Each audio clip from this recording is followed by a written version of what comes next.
जी और कार्यक्रम के केंद्र बिंदु लेखक श्री हेमंत शर्मा जी से मैं आग्रह करता हूं, कृपया मंच पर अपना स्थान ग्रहण करें।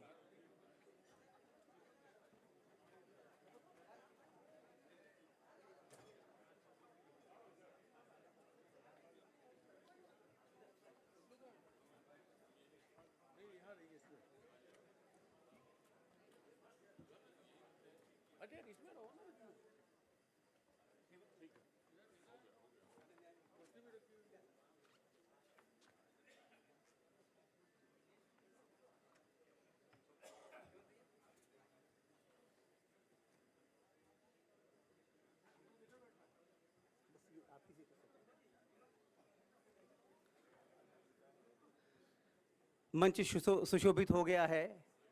आप सबसे आग्रह है, कृपया थोड़ा व्यवस्थित हो जाएं और एक बार अपने मोबाइल को देख लें। सामने भी जो लोग खड़े हैं उनसे भी मैं आग्रह करता हूं, कृपया अभी काफ़ी सीट्स खाली हैं, उसको ऑक्यूपाई कर लें।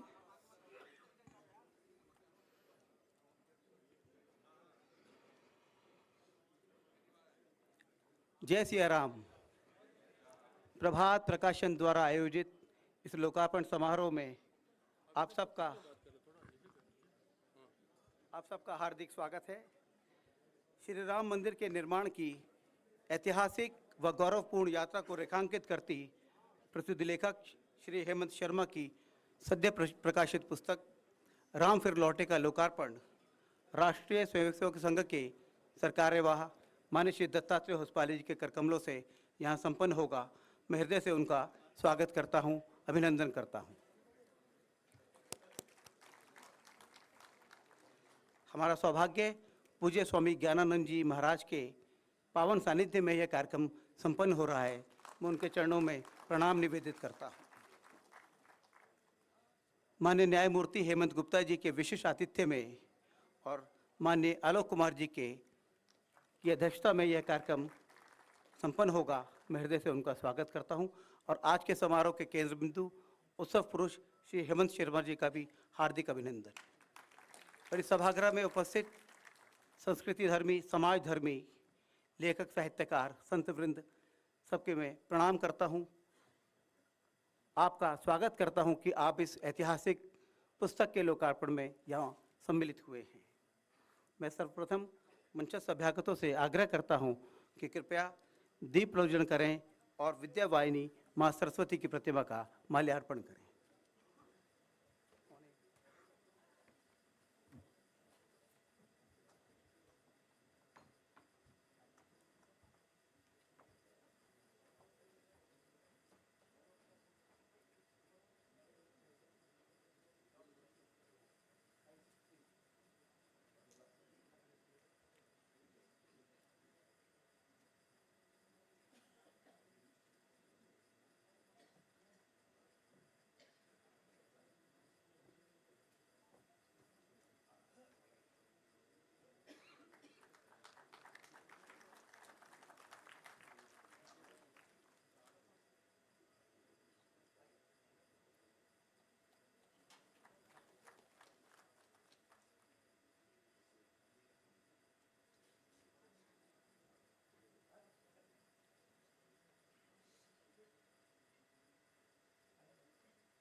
अपने मंचस्थ सभ्यागतों का स्वागत करने का क्रम आत्मीयता के और अंतःकरण के प्रणाम के साथ मैं आग्रह करता हूं पीयूष जी से कृपया आएं, माननीय दत्तात्रेय भाई साहब को पुस्तक संच देकर और शॉल उड़ाकर उनका स्वागत करें।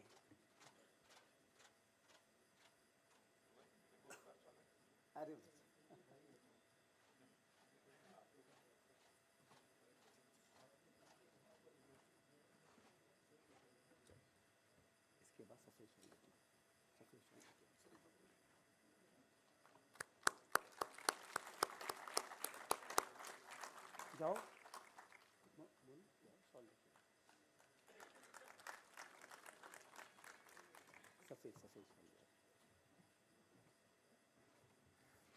पूज्य स्वामी श्री ज्ञानानंद जी महाराज के स्वागत के लिए मैं विहिप के प्रांत मंत्री माननीय सुरेंद्र गुप्ता जी से आग्रह करता हूं, कृपया वे आए, पूज्य स्वामी जी का स्वागत करें।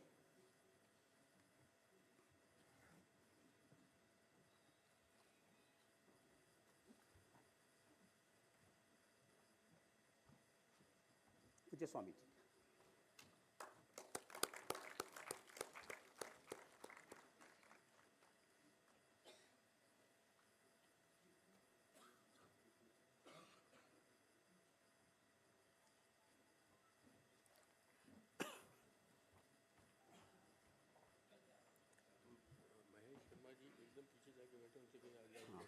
मैं डॉक्टर महेश शर्मा जी से आग्रह करता हूं, कृपया आगे आ जाएं, स्थान है। न्यायमूर्ति माननीय हेमंत गुप्ता जी के स्वागत के लिए मैं ईशानी शर्मा जी को आमंत्रित करता हूं, कृपया आएं, माननीय न्यायमूर्ति जी का स्वागत और अभिनंदन करें।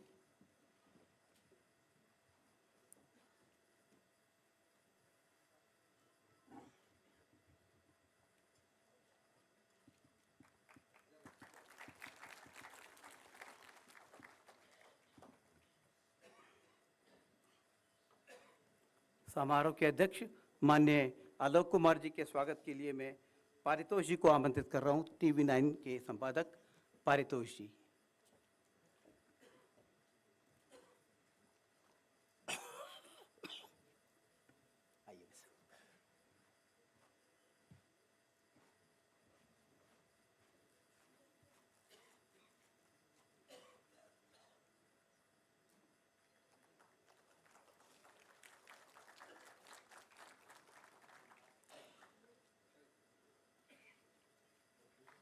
और उत्सव मूर्ति श्री हेमंत शर्मा जी के स्वागत के लिए मैं आमंत्रित कर रहा हूं उपासना अरोड़ा जी को, वे प्रांत उपाध्यक्ष हैं विहिप की।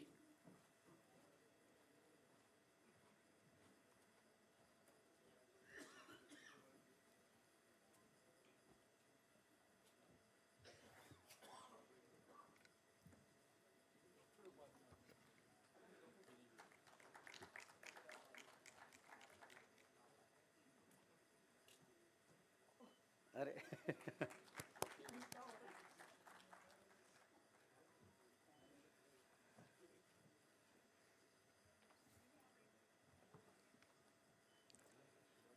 मैं स्वागत वक्तव्य के लिए पीयूष जी को आमंत्रित करता हूं, प्रभात प्रकाशन के निदेशक पीयूष जी आइए। धन्यवाद। प्रभात प्रकाशन की ओर से आप सभी का स्वागत करना हमारा सौभाग्य है।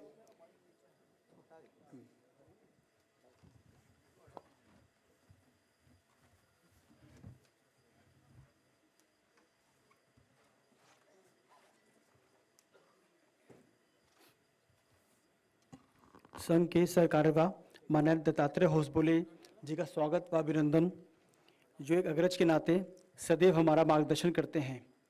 आज पूज्य स्वामी ज्ञानानंद जी के महाराज का भी स्वागत है, उनको प्रणामांजलि है कि वो खुद प्रस्तुत हैं, गीता ज्ञान के प्रसार में वो लगे रहते हैं और पूरे जगत में गीता की ज्योति जगाते हैं। ऐसे स्वामी जी को प्रणाम करता हूँ, नमन करता हूँ। आज के मुख्य अतिथि न्यायमूर्ति श्री हेमंत गुप्ता जी का भी अंतर्मन से स्वागत है और उनकी आप सभी की सत्यनिष्ठा प्रामाणिकता प्रमाण्य है। हमारे बड़े भाई और अग्रज श्री आलोक कुमार जी का स्नेह हमारा संबल है और उनका भी हार्दिक स्वागत है। अपने प्रखर लेखन के बल पर उन्होंने पाठकों का अपूर्व प्रेम पाया, ऐसे हेमंत भाई साहब का अभिनंदन। वे हमारे हित चिंतक के नाते सदैव हमारे को अपूर्व सहयोग देते हैं। इस समारोह में, इस उपस्थित कक्ष में आप सभी लोग विशिष्ट लोग अपने अपने अपने क्षेत्रों के अग्रज लोग हैं। आप लोग यहाँ आए हैं, हम आनंदित हैं आपके आने से। यही हमारे राष्ट्रीय विचारों की, भारतीय सांस्कृतिक नवोत्थान की गौरवबोध जागृत कराने वाली शेष पुस्तकों के प्रकाशन की शक्ति व बल देता है। आज लोकार्पित हो रही कृति का प्रकाशन करना सचमुच बहुत ही सौभाग्य की बात है, क्योंकि यह 500 वर्षों के निरंतर संघर्ष, तप और सुफल को रेखांकित करती है। अब अयोध्या में भव्य राम मंदिर का निर्माण हो रहा है और रामलला के विग्रह की स्थापना हो रही है। यह पूर्व में हमारी सनातन संस्कृति पे हुए कुठाराघातों का परिष्कार करने का स्वर्णिम युग है। यह सभागार ही नहीं वरन पूरा भारत ही, पूरा विश्व राम में हो चुका है। हम सब अत्यंत भाग्यवान हैं कि हम अपने पूर्वजों के बलिदान, त्याग और समर्पण के कारण यह ऐतिहासिक अवसर देख पा रहे हैं। आप सभी का बहुत बहुत स्वागत है, अभिनंदन।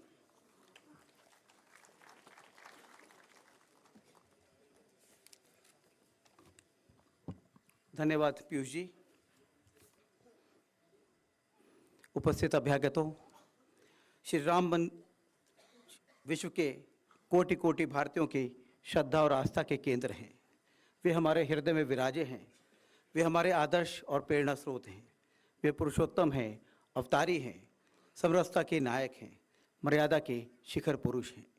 उन्होंने धर्म और नीति की स्थापना की, समाज को आसुरी शक्तियों के अन्याय से भय मुक्त किया, निर्बल, वंचितों और शोषितों को संबल दिया।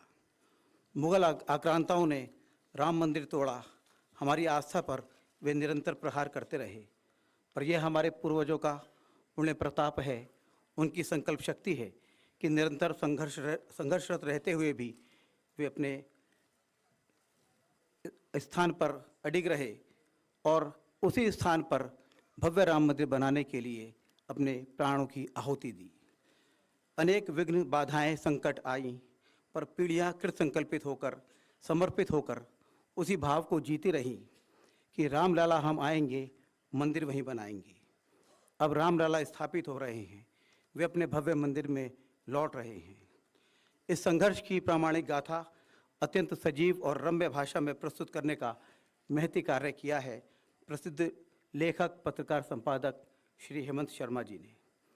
अयोध्या से उनका पुश्तैनी रिश्ता है। वे अयोध्या पर अपनी रिपोर्टिंग के लिए जाने गए। अत्यंत प्रामाणिक और तथ्यपूर्ण लेखन ने उनकी साख बनाई। अयोध्या में श्री राम जन्मभूमि निर्माण हेतु आंदोलन के सामाजिक, सांस्कृतिक, राजनीतिक प्रकरणों और उनके निहितार्थों को उन्होंने बहुत बारीकी से समझा, उनका अध्ययन किया, जो इस पुस्तक में आपको पढ़ने को मिलेगा। अपनी लेखनी और समाज धर्मिता के लिए वे अनेक प्रतिष्ठित सम्मानों से अलंकृत हुए हैं। एक और बात यहाँ जोड़ना चाहता हूँ, यह पुस्तक अभी लोकार्पित होगी, आपको मिलेगी, उपलब्ध है बाहर। आप पढ़ेंगे तो आप पाएंगे कि राम जन्मभूमि का पूरा इतिहास बहुत ही सरल सुबोध भाषा में, ऐसी भाषा जो आपको बांध लेगी, और हो सकता है कुछ लोग 2 सिटिंग में इस पूरी पुस्तक को समाप्त कर दें। हेमंत जी, मैं आपसे आग्रह करता हूँ, कृपया आएँ, अपना लेख के वक्तव्य दें। श्री हेमंत शर्मा जी।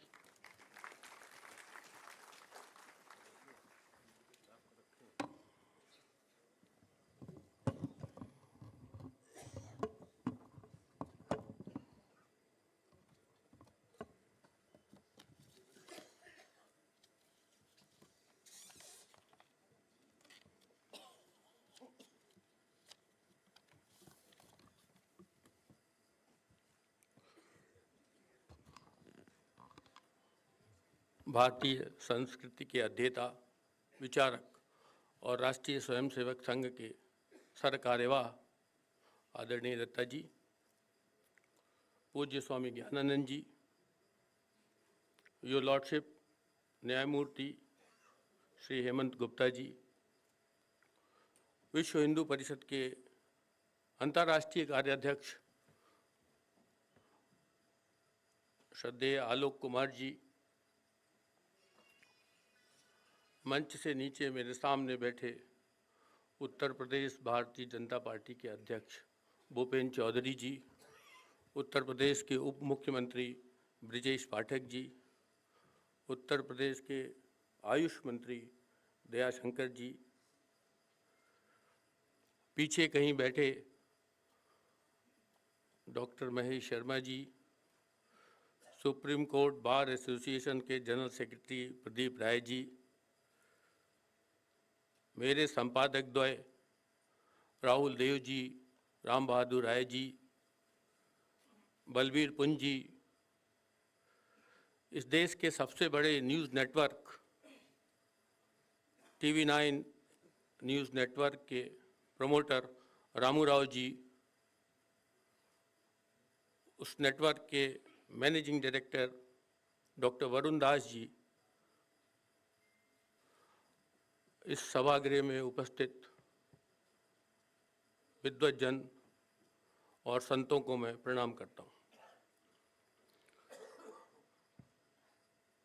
मित्रों, मैं अचंभित हूँ, दुविधा में हूँ और कुछ संकोच में भी हूँ। अचंभित इसलिए हूँ कि दिल्ली जैसे शुष्क शहर में इतनी तादाद में किसी किताब के लोकार्पण पर आना मेरे लिए एक अचंभा का विषय है। यहाँ किताबों के बारे में लोगों को बहुत रुचि रहती नहीं है। बाकी शहरों में तो आप लोकार्पण में किताबों में लोग आ जाते हैं, यह मेरे लिए अचंभा का विषय है। संकोच और दुविधा में इसलिए हूँ कि मुझसे कहा गया है, प्रभात जी ने कहा है कि मैं लेखकीय वक्तव्य दूँ। वस्तुतः इस पुस्तक का रचयिता मैं नहीं हूँ, इसलिए संकोच में हूँ। मुझे लगता है कोई 2.5 महीने पहले जब इस किताब की योजना बन रही थी तो प्रभात जी मेरे पास आए और मुझे बताया, तो मैंने कहा कि समूची भारतीय चेतना के प्रतिनिधि भगवान राम, अयोध्या के आंदोलन का 500 वर्षों का इतिहास और अनादिकाल से भारतीय सांस्कृतिक मूल्यों का नाभिकीय केंद्र अयोध्या, इन सबको 1.5 महीने में तो मैं नहीं समेट पाता, नहीं लिख पाऊंगा, नहीं लिख सकता, ये मेरे वश की बात नहीं है। प्रभात जी के साथ कुछ मित्रों का आग्रह था, नहीं आप इस पर विचार कीजिए। मैंने कहा 1-2 दिन का समय दीजिए। उस रात मैं सोचता रहा कि मैं काम कर पाऊंगा 1.5 महीने में अयोध्या आंदोलन पर किताब लिखना। तभी रात में सोचते सोचते मुझे लगा कि मुझसे किसी ने कहा कि तुम लिखो, तुम लिख सकते हो, मैंने तुम्हें इस आंदोलन का चश्मदीद बनाया है, तुम सिर्फ लेखकीय कर्म का निर्वाह करो, करता तो मैं हूं, तुम लिखो गणेश की तरह, व्यास तो मैं हूं। मैंने दूसरे रोज प्रभात जी को फोन पर कहा कि मैं लिखूंगा। अब साहब लिखना जब शुरू किया तो सिर्फ लेखकीय कर्म का निर्वाह करना था, इसलिए लेखकीय वक्तव्य मेरा न माना जाए इसको।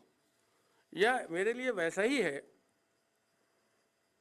जैसे यज्ञ के समय पुरोधा कहता है, इदम इंद्राय न मम, इदम केशवाय न मम, यह इंद्र का है, इंद्र के लिए है, इसमें मेरा कुछ नहीं है। वैसे इस पुस्तक के प्रति मेरा मन कहता है, इदम रामाय न मम, यह राम का है, राम के लिए है, राम के द्वारा है।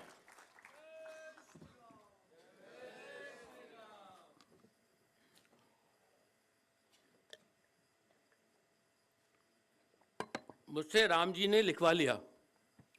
लेखन के इस उहापोह में जब मैं पढ़ा था तो मेरे भीतर राष्ट्र कवि मैथिली शरण गुप्त बोध जागा।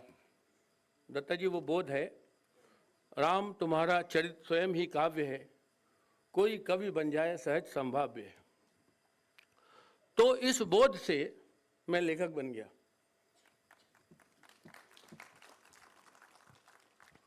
इस विचार यात्रा के साथ में मेरे भीतर जो खोजी पत्रकार था वो तो था ही, भारतीय सांस्कृतिक मूल्यों का विनम्र शोधार्थी भी था।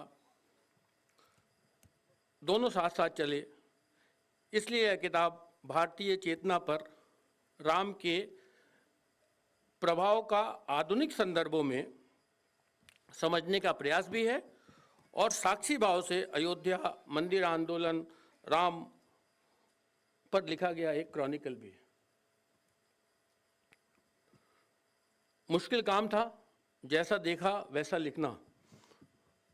पत्रकारीय लेखन और साहित्य इतिहास लेखन में दो विपरीत छोर हैं लेखन के। साहित्य और इतिहास लेखन में गुंजाइश होती है कि आप अपनी कल्पना और विचार से कुछ गढ़ लेते हैं, सजा लेते हैं, संवार लेते हैं। पत्रकारीय लेखन में जैसा देखा वैसा ही लिखेंगे। ये धर्म है, इसका निर्वाह हो रहा है ये मैं नहीं कहूँगा। आज का लेखन पहले विचार है, फिर नारेबाजी है, फिर कल्पना है। तो मैं इस साक्षी भाव से मैंने इस पुस्तक को लिखना शुरू किया।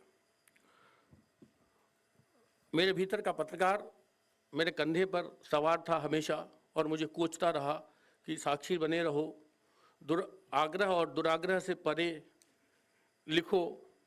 बहुत मुश्किल था प्रसंग से जुड़े रहकर उससे विरक्त भाव से लिखना।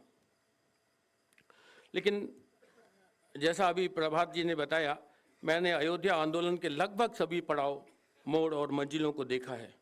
ताला खुलने से लेकर ध्वंस तक मैं हर समय, हर मौके पर वहाँ मौजूद रहा हूँ।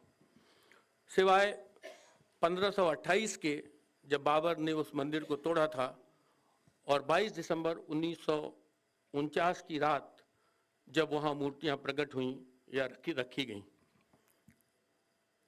ये कालक्रम का इतना प्रवाह है, इतना अंतराल है कि एक जिंदगी में यह संभव नहीं है। इसलिए बाकी के मौकों पर मैं वहाँ मौजूद था। इस मेरे चश्मदीद वृत्तांत ने इस पुस्तक को अयोध्या आंदोलन की प्रतिनिधि पुस्तक बना दिया है। मित्रों, अयोध्या सिर्फ शहर नहीं है, एक समदर्शी विचार है। आज की पीढ़ी सिर्फ बाबर के बाद की अयोध्या को जानती है, जो खूनी संघर्ष और दंगे फसाद के लिए जानी जाती है। बाबर से पहले अयोध्या क्या थी? वह किन शाश्वत सांस्कृतिक मूल्यों का प्रतिनिधित्व करती थी? राम मर्यादा पुरुषोत्तम और राम के मर्यादा पुरुषोत्तम और नरोत्तम होने के बीज अयोध्या में थे। बाकी देवता पूजनीय हैं, सिर्फ राम है जो अनुकरणीय भी है। राम का आदर्श, उनका लोक मंगल, उनका सर्वसमावेशी समाज, उनका राम राज्य क्या है? राम भारतीय चेतना की प्राण शक्ति क्यों है? यह किताब इन सवालों का जवाब भी देती है। मित्रों, अयोध्या हमारे लोकतंत्र की जननी भी है। अयोध्या का लोकतंत्र संविधान या परंपरा से नहीं चलता। अयोध्या का लोकतंत्र आचरण की श्रेष्ठता से चलता है। इसलिए अयोध्या समाज के लोक मंगल और लोकतंत्र से सीधे जुड़ती है। अयोध्या तोड़ती नहीं, जोड़ती है।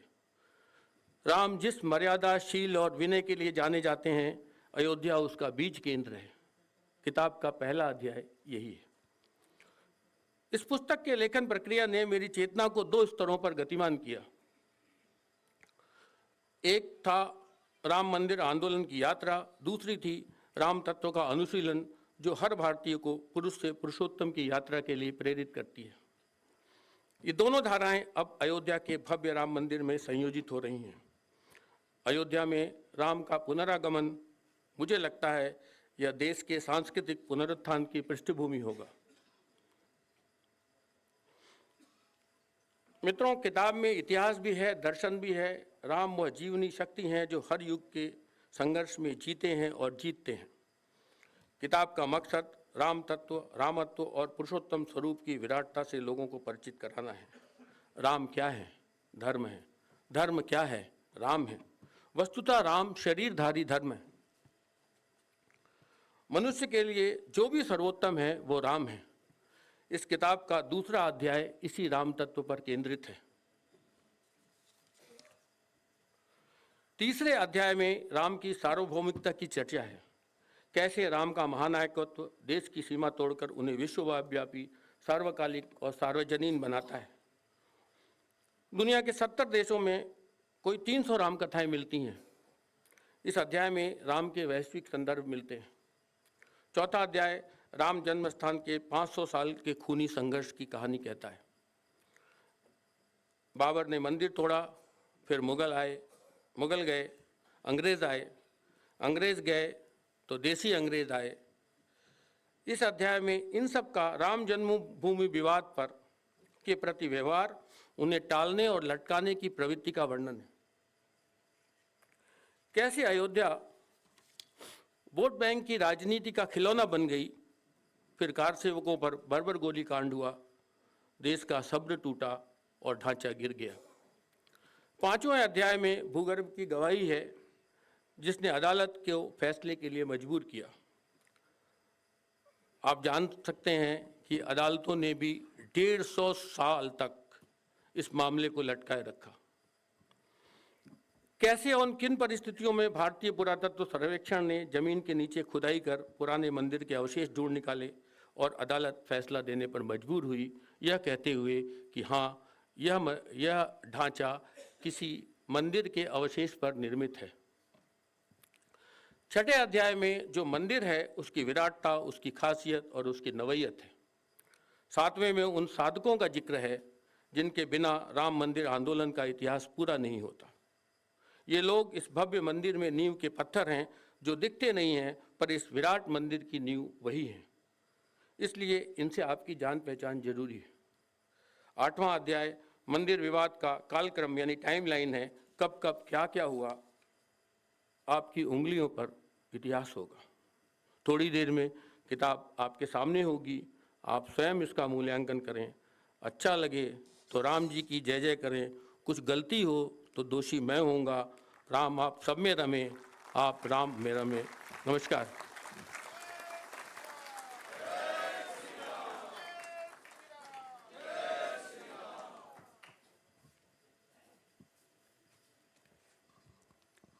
हार्दिक आभार भाई साहब। जितनी प्रवाह के साथ भाई साहब ने यहाँ बोला है, उससे अधिक प्रवाह में आपको पुस्तक में पढ़ने को मिलेगा।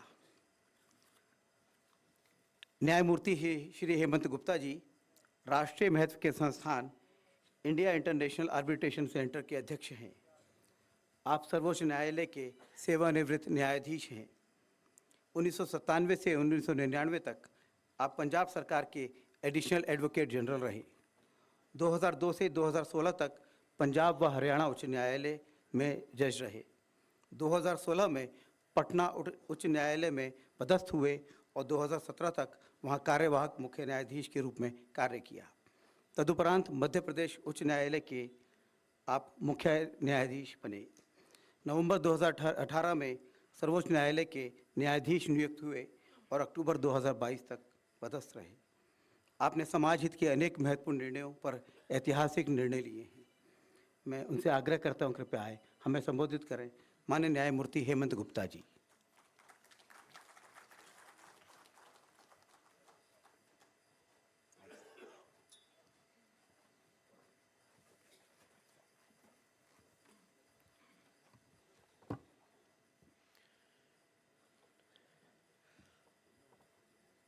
आज मुझे सौभाग्य मिला कि आप इस आमंत्रित किया। मैं सबसे पहले स्वामी ज्ञानानंद जी का स्वागत करता हूं, उनका आभार प्रकट करता हूं कि आज उनसे बहुत सालों के बाद मिलना हुआ। श्री आलोक कुमार जी, विश्व हिंदू परिषद के अध्यक्ष, मेरे लिए तो आज का कार्यक्रम एक भगवान की देन समझना चाहिए। हमारा परिवार राम जन्मभूमि के आंदोलन में डायरेक्टली और इनडायरेक्टली लगा हुआ था। मेरे पिताजी मुख्य न्यायाधीश थे Punjab and Haryana high court के। उन्होंने अप्रैल में सेवानिवृत्त हुए और दिसंबर 92 में यह ढांचा गिरा। उसी समय राष्ट्रीय स्वयंसेवक पर संघ पर बैन लगा, प्रतिबंध लगा। उस समय मेरे पिताजी क्षेत्रीय संघ चालक थे। उनको अरेस्ट कर लिया गया, ये कहकर कि हम संघ के पिताजी संघ के काम को कर रहे थे। काम को भी क्या कर रहे थे कि जो संघ कार्यालय में जो टेलीफोन लगा हुआ था वो पिताजी के नाम पे था। तो इस कारण से एक इमोशनल एक अटैचमेंट विद जो इस राम जन्मभूमि के साथ है हमारा, उसी संदर्भ में आज मुझे बोलने का मौका मिला। मैं आलोक जी का और हेमंत शर्मा जी का धन्यवाद करता हूँ। मुझे हेमंत शर्मा जी ने अपनी पुस्तक कल भिजवा दी थी, उसमें बहुत चीज़ें अच्छी लिखी हुई हैं। अभी उन्होंने बताया कि सिर्फ 1.5 महीना मिला उनको पुस्तक को लिखने के लिए। तो उन्होंने एक जगह लिखा है कि राम जन्मभूमि की रक्षा के लिए गुरु गोविंद सिंह जी की निहंग सेना ने मुगलों की शाही सेना से कड़ा संघर्ष किया था। उस वक्त दिल्ली पर औरंगजेब का शासन था। ये बात इनफैक्ट जो जजमेंट है जो सुप्रीम कोर्ट की अयोध्या के मामले में, उसमें पैरा 1040 पैराग्राफ में स्पेशली मेंशन है। उसमें कहा गया है कि निहंग सिंह खालसा, उसका नाम भी है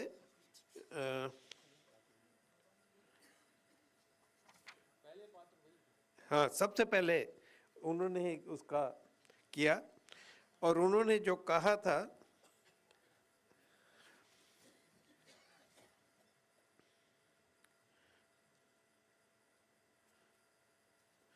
उन्होंने उसके बाद में उनका एलिगेशन था कि उन्होंने फोर्सिबली चबूतरा बनाया इनसाइड द मस्जिद, placed a picture of idol inside the मस्जिद, lit a fire and conducted puja.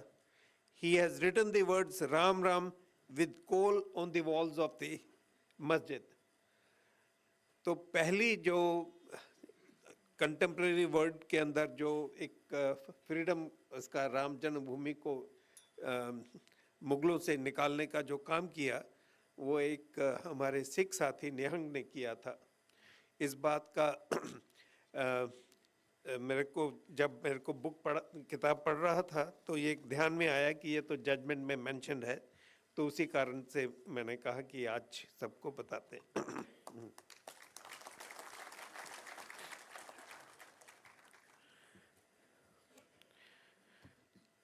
Ram मंदिर हमारी आस्था का प्रतीक है।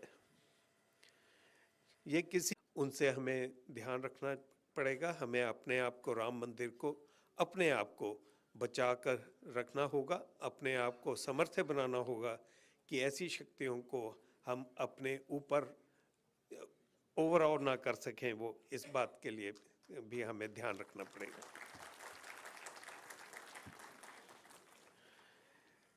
हमारे बीच में महानुभाव हैं माननीय दत्ता जी, आदरणीय स्वामी गणानंद जी। मैं इससे ज़्यादा ना कहता हुआ अपना मैं स्थान ग्रहण करता हूँ। Thank you.